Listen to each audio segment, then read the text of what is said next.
Welcome back. Bulletin का आगाज करेंगे। सबसे पहले खबर आपको दें, वज़ीर-ए-आज़म शहबाज शरीफ की लंदन में नून लीग के कायद नवाज शरीफ से मुलाकात 3 घंटे से जारी। मुलाकात में मुल्क की सियासी सूरत हाल, पंजाब में मुमकिन सियासी तब्दीली और मुल्क भर में सैलाब से होने वाली तबाही और बहाली के कामों पर बातचीत जारी। इस बारे में मजीद बता रहे हमारे नुमाइंदे फरीद कुरैशी। शहबाज शरीफ की अपने भाई मियां नवाज शरीफ के साथ अहम मुलाकात तकरीबन 3 घंटों से जारी है और इस वक्त दफ्तर के अंदर इसहाक डार, हसन नवाज और सलमान शहबाज भी मौजूद हैं। ताहम लंदन में मौजूद नून लीग के रहनुमा जो ख्वाजा आसिफ हैं और मरियम औरंगजेब, उन्हें इस मीटिंग के अंदर मदऊ नहीं किया गया। ज़राए के मुताबिक मीटिंग के अंदर पाकिस्तान की मजमूई सियासी सूरत हाल और उसके अलावा पंजाब में जो मुमकिन तब्दीली है हुकूमत की, उस हवाले से भी मामला जो हैं वो ज़ेर बहस हैं। इसके अलावा सैलाब की वजह से जो हालात पाकिस्तान के हैं उस पर भी गुफ्तगू जारी है। मियां शहबाज शरीफ जो हैं वो इस मुलाकात के बाद बकिंगम पैलेस जाएंगे, दीगर सरबराहान ममलिकत के हमरा, जहां पे किंग चार्ल्स ने एक इवेंट का इनेकाद किया है आज शाम को। कल सुबह क्वीन के फ्यूनरल में शरीक होंगे, जिसके बाद शहबाज शरीफ जो हैं वो यहां से बरतानिया से रवाना हो जाएंगे। लंदन में इस वक्त मुतअद्दिद ममालिक जो हैं उनके सरबराहान ममलिकत मौजूद हैं, जिनके साथ आज इशाइया है, उसमें मुलाकात भी होगी। उनमें जो अमरीकी सदर जो बाइडन हैं वो भी शामिल हैं। रहनुमा MKM पाकिस्तान ख्वाजा इजहारुल हसन कहते हैं कि ऐसा लगता है कि कराची में जराइम पेशा अफराद को कत्ल का लाइसेंस दे दिया गया है। शहर में 24 घंटे में 300 से ज्यादा वारदातें हो चुकी हैं। 6 माह में 800 से ज्यादा लोग कत्ल हो चुके, जो पुलिस की नाकामी का सबूत है। कराची के पुलिस चीफ ये बात भूल गए कि वो कराची के पुलिस चीफ हैं। उन्होंने अपनी पूरी गुफ्तगू में अपने मनसब को अलहदा रख के और कराची को अलहदा रख के बात की। बहुत तकलीफ दे बात उन्होंने कही। उन्होंने फरमाया कि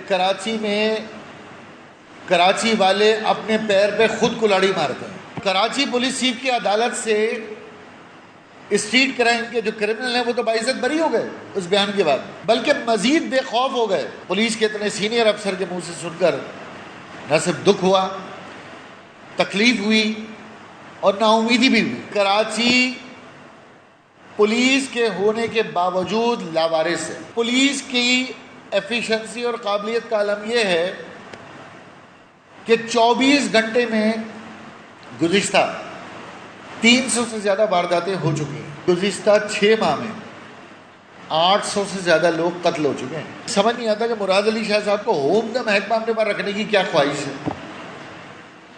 ना आपसे होम चल रहा है, ना आपसे जिद चल रहा है।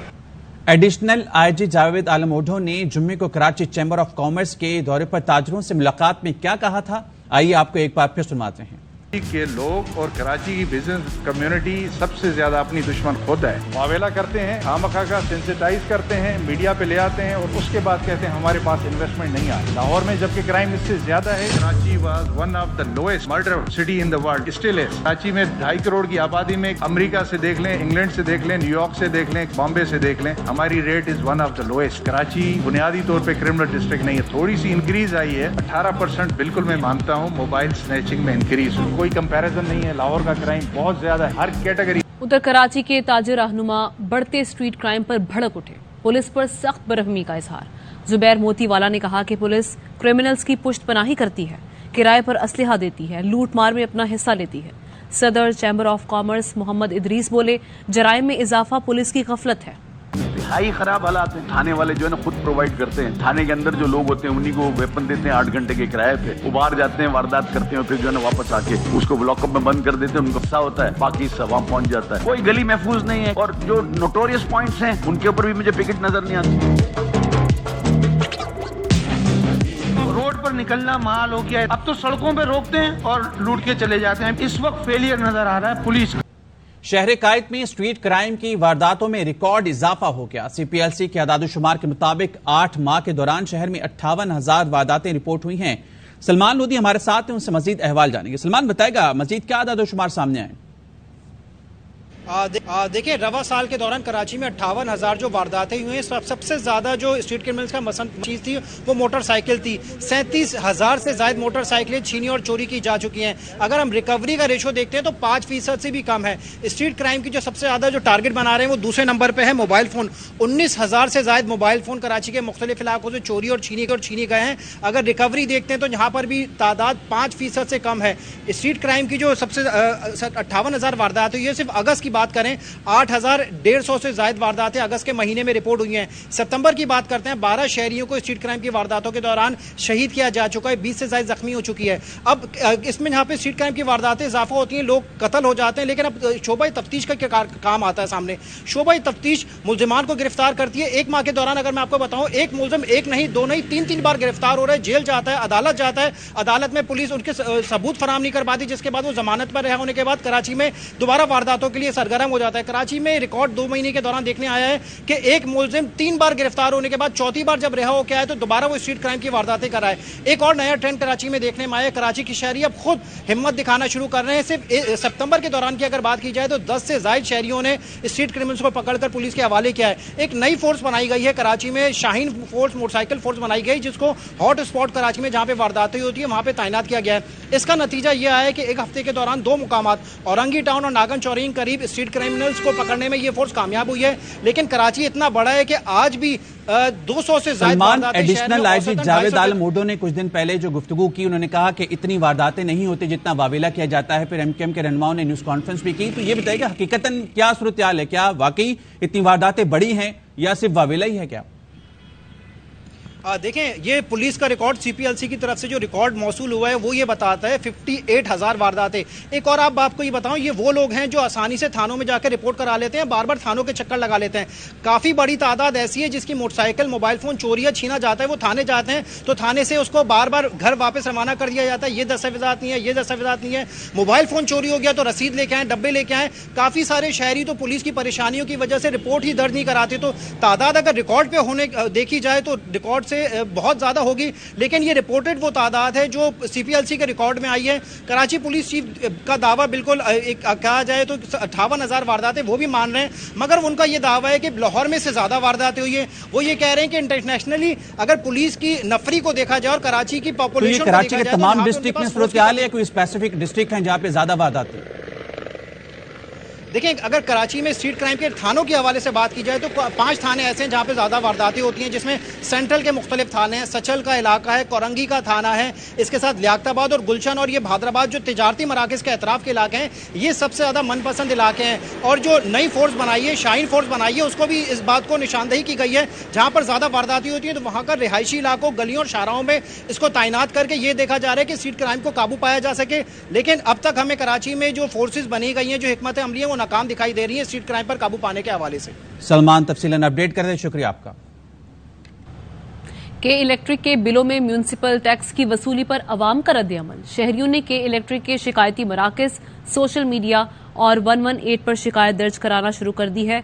अंजुम अब्दुल वहाब से मजीद तफसीलात जानते हैं। अंजुम, क्या कहना है अवाम का? आप केएमसी का टैक्स ले रहे हो हमसे। तो उसी दिन सामने आ गया था जिस दिन के इलेक्ट्रिक ने केएमसी का टैक्स बिलों में शामिल किया था। केएमसी के एडमिनिस्ट्रेटर मुर्तजा वहाब का कहना था कि गुज़िश्ता 12 सालों में टैक्स नहीं जमा हो रहा था, जिसकी वजह से के इलेक्ट्रिक के पास डाटा मौजूद था। 24 लाख सार्फिन पर यह टैक्स लगाया गया है। इब्तदाई तखमीना ये 3 अरब रुपए का, लेकिन शहरियों ने इसके ऊपर सख्त रद्द-ए-अमल का इजहार किया कि बिजली पहले ही नहीं देते, अब टैक्स लगा दिया और कचरा भी नहीं उठाया जाता। जब के इलेक्ट्रिक केएमसी का टैक्स वसूल करेगी तो फिर कचरा उठाने की भी जिम्मेदारी कबूल करे।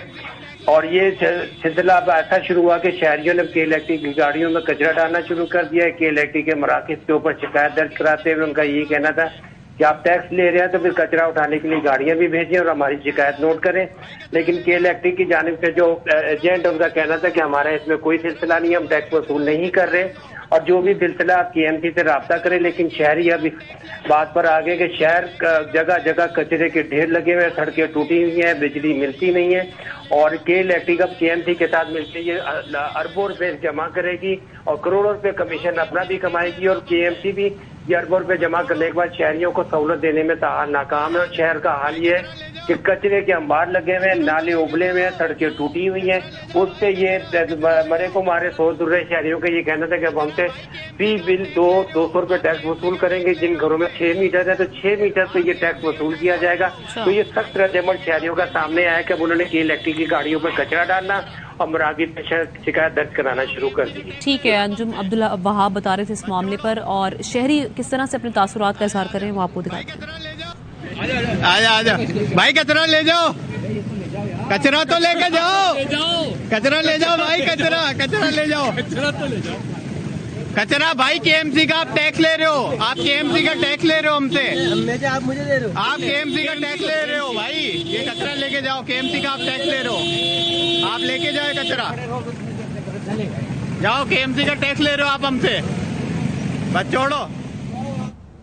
और अब बात करेंगे चेयरमैन पीटीआई इमरान खान ने कहा है इनकलाब हमारी दहलीज पर दस्तखत दे रहा है, पुरअमन इंतखाब के जरिए रास्ता फराहम किया जाए। फौरी इलेक्शन पीटीआई की नहीं मुल्क की जरूरत है, अवाम हमारे साथ हैं, हमें जल्द इलेक्शन की तरफ जाना है। इस्लामाबाद में पंजाब काबीना से मुलाकात में इमरान खान ने सूबे के इंतजामी और सियासी अमूर पर तफसीली तबादला ख्याल किया।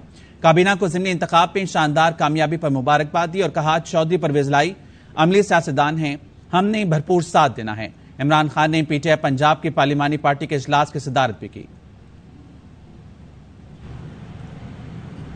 चेयरमैन पीटीआई इमरान खान सैलाब मुतासरीन के लिए आज रात 9 बजे तीसरी टेलीथॉन करेंगे।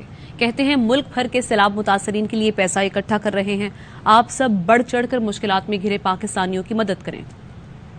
हम अपना तीसरा टेलीथॉन कर रहे हैं, सारे पाकिस्तान के अंदर जो मुतासरीन हैं उनके लिए हम पैसा इकट्ठा करें। मैं ये चाहता हूं कि आप भरपूर तरीके से इसमें शिरकत करें। हमने पहले 2 टेलीथॉन्स में 10 अरब रुपया इकट्ठा किया। अब हमारी कोशिश ये है कि वो लोग जो टेलीफोन नहीं कर पा रहे, बड़े लोग थे जो इंतजार कर रहे थे कॉल्स पे और बाद में मुझे उन्होंने कहा कि हमारी कॉल्स थ्रू नहीं हुई, इस बारी फिर से 3 घंटे का टेलीथॉन करेंगे 9 से 12 तक। सैलाब मुतासरीन के लिए सबको कहता हूं कि इस टेलीथॉन में शिरकत करें, दिल खोल के पैसा दें। मजीद खबरें एक ब्रेक के बाद।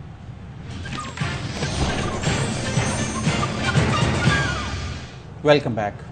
अभी आपको बताएं कि वजीर आजम शहबाज शरीफ इस वक्त लंदन के दौरे पर हैं और इस मौके पर उन्होंने मीडिया से गुफ्तगू की और कहा कि दोस्त और बरादर मुल्क का ताउन जारी है।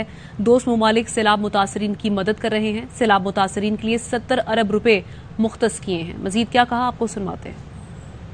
ममालिक हैं उनकी पूरा ताउन जारी है। हवाई जहाज बहरी ट्रेन आ रही हैं, बहरी जहाज में भी सामान आ रहा है और पाकिस्तान के अवाम भी दिल खोल कर एहतियात दे रहे हैं। बाकी पानी, खुराक, तंबू और ये बड़ी गवर्नमेंट भी एनडीए में किस लिए और हुकूमतें भी पीटीए में किस लिए काम, ये सब पंजाब में अफवाज पाकिस्तान भी पूरी तरह इसमें पूरी कौम जो है वो दुख की इंसानियत के लिए खदमत करे।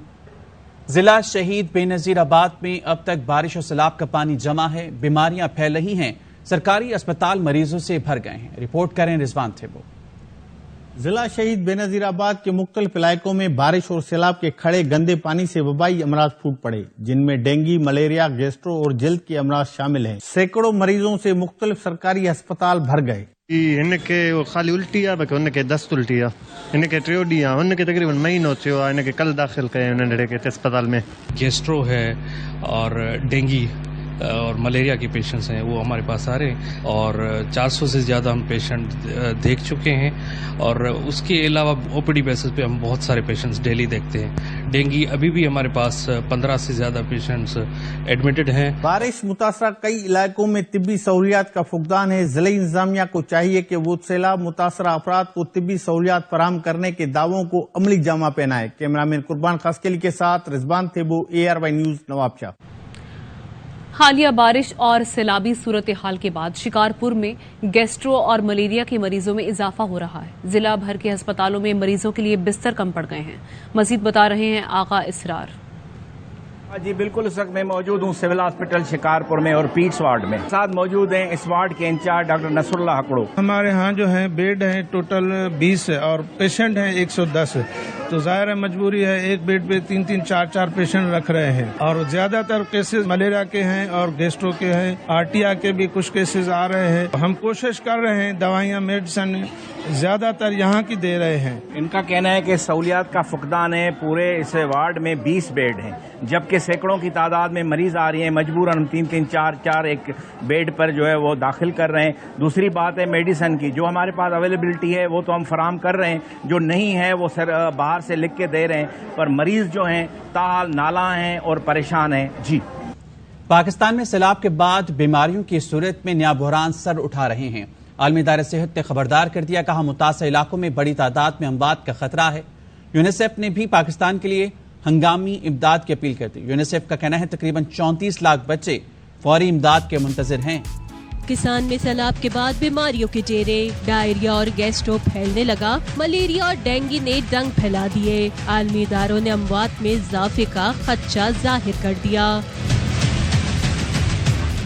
आलमी इदारे सेहत ने सैलाब के बाद फैलने वाली बीमारियों को पाकिस्तान के लिए दूसरी आफत करार दे दिया। WHO के डायरेक्टर टेड्रूस का कहना है पाकिस्तान में नया बहरान सर उठा रहा है। सहूलतों की फरहमी और निज़ाम सेहत को फौरी तौर पर बेहतर बनाना होगा। उन्होंने आलमी बरादरी से दिल खोल कर पाकिस्तान के लिए मदद करने की अपील की है। अक़वाम मुत्तहिदा के इदारे यूनिसेफ ने भी पाकिस्तान के लिए हंगामी इमदाद की अपील कर दी। यूनिसेफ का कहना है सैलाब में घिरे लाखों बच्चों की जिंदगियां खतरे में हैं। तकरीबन 34 लाख बच्चे फौरी इमदाद के मुंतजिर हैं। माए ग़िज़ाई किल्लत का शिकार है, बच्चों को दूध पिलाने से कासिर है। यूनिसेफ का कहना है पाकिस्तान में बच्चे और बच्चियां उस मौसमियाती तबाही की कीमत चुका रहे हैं जिसमें वो हिस्सेदार ही नहीं हैं। सैलाब की वजह से बेघर होने वाले बीमारियों के बाद अब भूख और प्यास से मरने लगे हैं। कंदकोट के इलाके तंगवानी में राशन के इंतजार में कतार में खड़ा भूखों प्यास से निढाल शख्स इंतकाल कर गया। अस्पताल इंतजामिया का कहना है कि मरने वाला शख्स कुछ रोज से भूखा प्यासा था। घर बार खो दिया, माल मवेशी बह गए, सैलाब ने गरीब का सब कुछ छीन लिया, दाने दाने का मोहताज कर दिया। वो जो सैलाब से बच गए अब भूख से मरने लगे।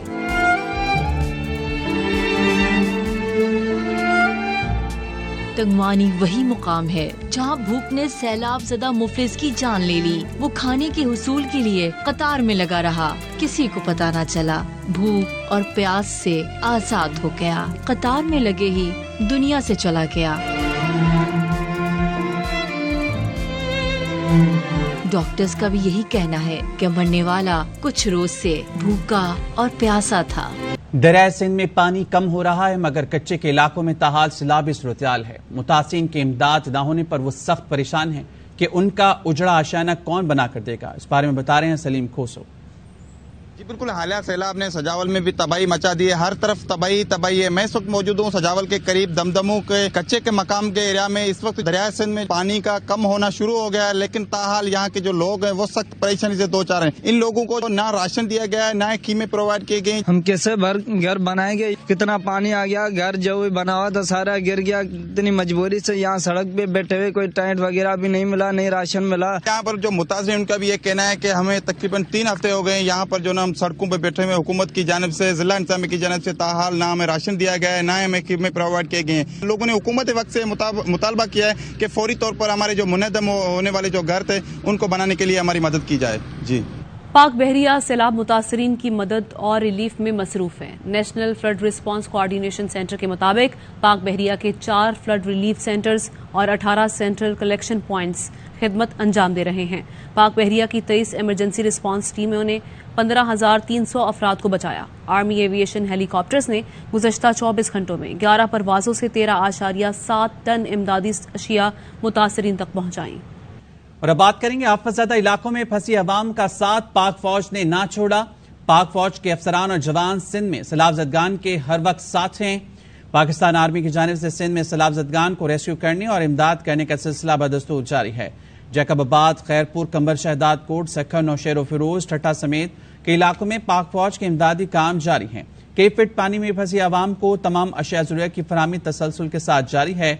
राशन, पका पकाया खाना, अद्वियात, मच्छरदानियां और दीगर अशिया बड़ी तादाद में अवाम तक पहुंचाई जा रही हैं। वापस आएंगे ब्रेक के बाद।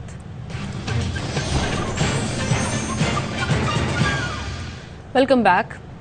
खबर आपको दें, सऊदी अरब ने पाकिस्तान को दिए $3 अरब की अदायगी की मुद्दत में 1 साल की तौसीह कर दी है। स्टेट बैंक ऑफ पाकिस्तान का कहना है $3 अरब की मियाद इस साल 5 दिसंबर को पूरी हो रही है। सऊदी अरब ने डिपॉजिट ज़र मुबादला ज़खायर का हिस्सा है।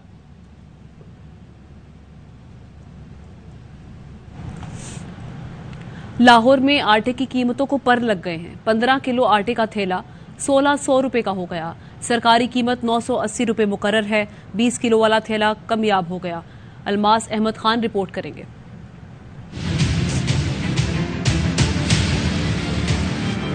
आटे की रोज बरोज बढ़ती कीमतों ने अवाम की जिंदगी अजीरन बना दी। 3-4 दिन पहले मैं 1350 का ले गया था और आज 1600 का हो गया। अब गरीब आदमी क्या करे, क्या खाए। जो सरकारी वाला आटा है ना वो मिल नहीं रहा, तो 1600 रुपए वाला आटे का थोड़ा वो मिल रहा है। आटे के होलसेल डीलर्स का कहना है कि फ्लोर मिल्स सरकारी रेट्स वाला सस्ता 10 किलो और 20 किलो वाला थैला सप्लाई नहीं कर रहे, तो मजबूरन 15 किलो वाला महंगा थैला फरोख्त करना पड़ता है। चेक एंड बैलेंस बहुत ज्यादा दुकानदारों पे रखा हुआ है।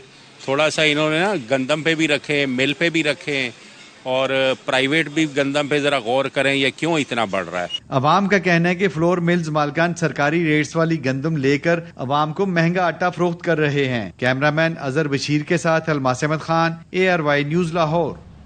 कराची में आटे की कीमत मुल्क की तारीख की बुलंद तरीन सतह पर पहुंच गई। फी किलो चक्की आटा 135 रुपए तक जा पहुंचा है। महंगे आटे ने अवाम की चीखें निकाल दी। रिपोर्ट करें अंजुम वहाब।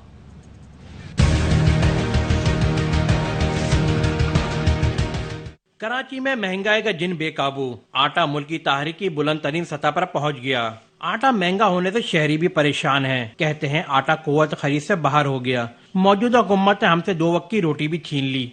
आटा 130 रुपए किलो है कराची के अंदर। महंगाई ने तो कमर तोड़ के रख दी है इंसान की। मरेगा ही गरीब आदमी तो 2 वक्त की रोटी पूरी नहीं हो रही बंदे की, क्या करे। जो 2 वक्त खाता था वो 1 वक्त खाएगा भाईजान। तो ये शुक्र कर रहे हैं कि चीजें मिल रही हैं। ऐसा लगता है ऐसा वक्त आने वाला है कि शायद चीजें मिले भी ना। फ्लोर मिल एसोसिएशन हक्काम का कहना है कि सिंध हुकूमत ने गंदम की कीमत 4000 फी मन मुकर्रर कर दी। वक्त से पहले गंदम की इमदादी कीमत के ऐलान से अंदरून सिंध जखीरा अंदोदों ने गंदम की कीमत 100 रुपए फी किलो तक पहुंचा दी, जिसकी वजह से आटे की कीमत में इजाफा हुआ। कैमरामैन काशिफ निजामी के साथ अंजुम वहाब, ARY न्यूज कराची। हर चीज के दाम 7वें आसमान पर। शहर शहर महंगाई की दुहाई। शहरी कहते हैं कि जितना कमाते हैं सौदा सल्फ पर खर्च कर देते हैं। बिलों की अदायगी, बच्चों की जरूरतें कैसे पूरी करें। आटा महंगा हो गया, सूखी रोटी भी मुयसर नहीं। हुकूमत ने गरीब को मारने के सारे हरबे आजमा लिए। अब बस यही रह गया है कि घर में घुसकर हमें गोली मार दे या जहर सस्ता कर दे ताकि हम खाकर मर जाएं।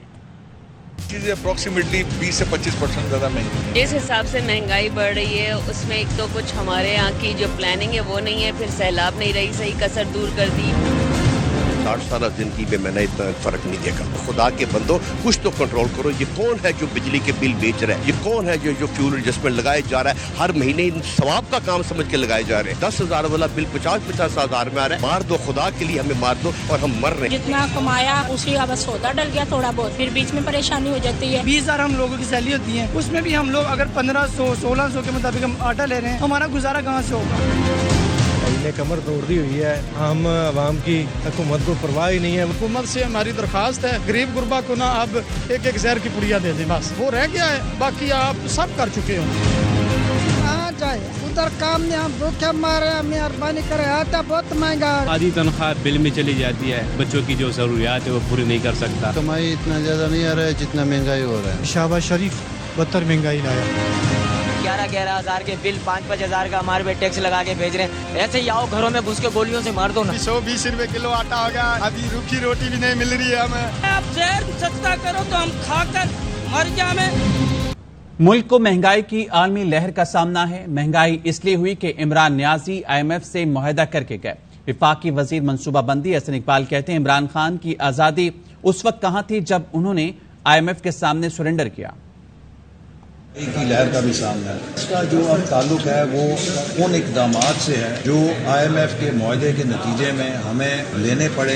ये कड़वा घूंट इसलिए पीना पड़ा कि इमरान न्याजी साहब इस मुआहदे पे दस्तखत करके गए। हमें उस वक्त तहफुजात थे, हमने उन्हें कहा था कि आप इस मुआहदे पे दस्तखत ना करें। उन्होंने सरेंडर किया IMF के सामने। उस वक्त हकीकी आज़ादी कहाँ थी? कोई चॉइस नहीं थी। मुल्क को बचाना है डिफॉल्ट से, तो IMF का एक ही मुतालबा था कि जो मुआहदा आपकी हुकूमत पिछली ने हमारे साथ किया था उस पर अमल करें। उसकी नतीजे में पेट्रोल डीजल महंगा हुआ, बिजली महंगा हुई। जूं जूं मईशत बहाल होगी कीमतों के अंदर भी इस्तेकाम आएगा।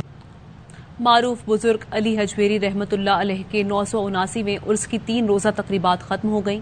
ज़ायरीन की बड़ी तादाद ने शिरकत की। इस पर देखते हैं हसन हफीज की रिपोर्ट। हज़रत दाता गंजबख्श रहमतुल्लाह अलैह के उर्स की 15 सितंबर से शुरू होने वाली 3 रोजा तकरीबात मजहबी अकीदत एहतराम से मुनाकिद हुई। उर्स में अकीदतमंदों और ज़ायरीन की बड़ी तादाद ने शिरकत की।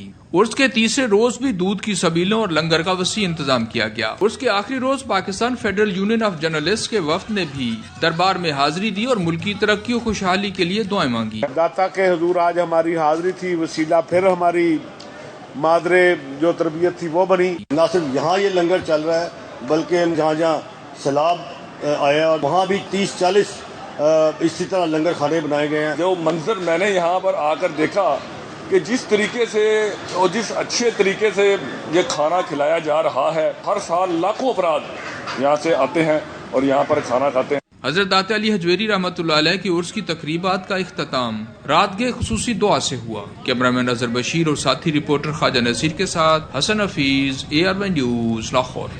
ARY न्यूज बुलेटिन से फिलहाल इतना ही। किसी भी खबर की तफसील जानने के लिए विजिट कीजिए ARYnews.tv।